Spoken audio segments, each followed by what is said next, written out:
We are being unburdened by what has been undone this week on Implicit Bias.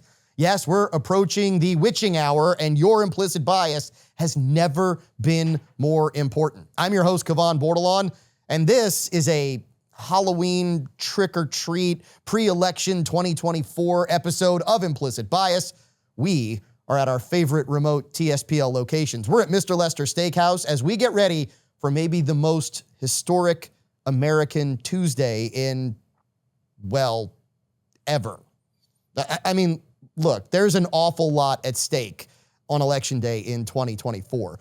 For some, it's about making sure that the White House isn't occupied by a totalitarian, racist, narcissistic dictators.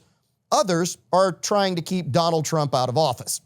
So some are of the belief that Donald Trump will prosecute Epstein and the Diddys and the Clintons and the Bidens and the CBSs and the MSNBCs of the world, which means for them that this election really may be a life or death ordeal. After all, treason is still punishable by hanging. So if you've sold the offices of the United States for cash, if you've interfered in elections in exchange for maybe cash from foreign governments, if you've blackmailed United States politicians with sex tapes or other bad acts, you're going to pull out every single stop. You're going to do everything. You're going to go full tilt to ensure that your way of life, your life, as a matter of fact, is preserved. And when you are that immoral, that means that you will do whatever, anything, everything. The ends now justify the means. And let's be honest, we've seen much of it already. Arguing that people who aren't residents of the U.S. saying that they should be able to vote. Yeah, we've seen that in front of courts. Manufacturing votes in swing states. Yeah, we've seen that. Lying, cheating, stealing, burning, it's all on the table on Election Day in 2024. What's most important, however, is that the actual lie is called out. It's what the lie reveals. It's maybe even more about the liars. In fact, this is one we can actually learn from Will Ferrell. You know, liars who sit on a throne of lies. And really, that's a full-on understatement.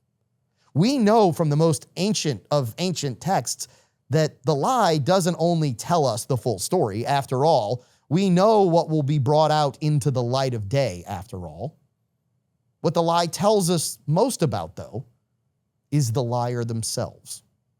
John 8:44 reminds us, when he lies, he speaks out of his own character, for he is a liar and the father of lies.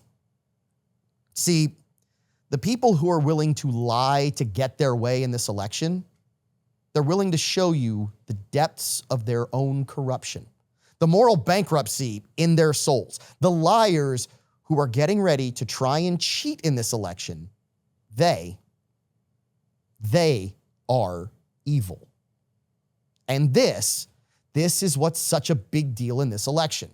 It's not if there will be cheating, it's when. We know there's cheating. And how do we know? We know because we're students of history. So let's revisit 2020. And here's why we revisit it. We're doing it like 3 times. It's okay. We know from history that those who do not learn from history are doomed to repeat it. So let's see. 2020. Thousands of ballots coming from the same address.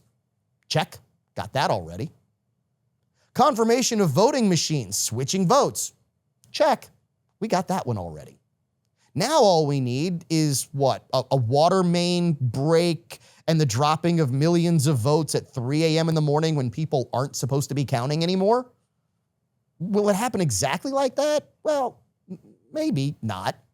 Then again, who knows? Maybe it will. If they're smart, it won't.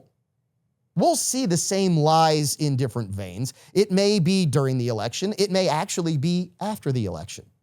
But on November 5th, this is the one thing we absolutely do know. November 5th is not the end of the struggle. This biblical struggle literally between good and evil, November 5th is just the beginning. But this is a new beginning. And this is a beginning where most everyone knows in their heart of hearts, almost everyone knows the truth. Many know that one candidate may be a fighter, but it's a fight that must be won. A fight that maybe isn't on the up and up. It's a fight that's probably rigged, and it has been for a long time. And guess what? A nice guy doesn't win that fight. Someone who's willing to kick and punch and scratch and hit back, that's the person we may not like, but we need. We may not like that person, but we have to respect that person. Look, the leftists, and we're not fans. We don't believe what they believe. We don't think they're on the side of righteousness, but we do respect their commitment because they are committed to the lie. They are committed to the cheat. They're committed to the steal. They're committed to the assassination attempts. They're committed to it all. And when we don't like it, you know what? We do have to respect it because now it's time for us to grab a weekly whiskey, kick back, discuss with your crew how to solve the problems of the world. You know what? They don't have to like that you're doing it, but it's about damn time you make them respect your implicit bias.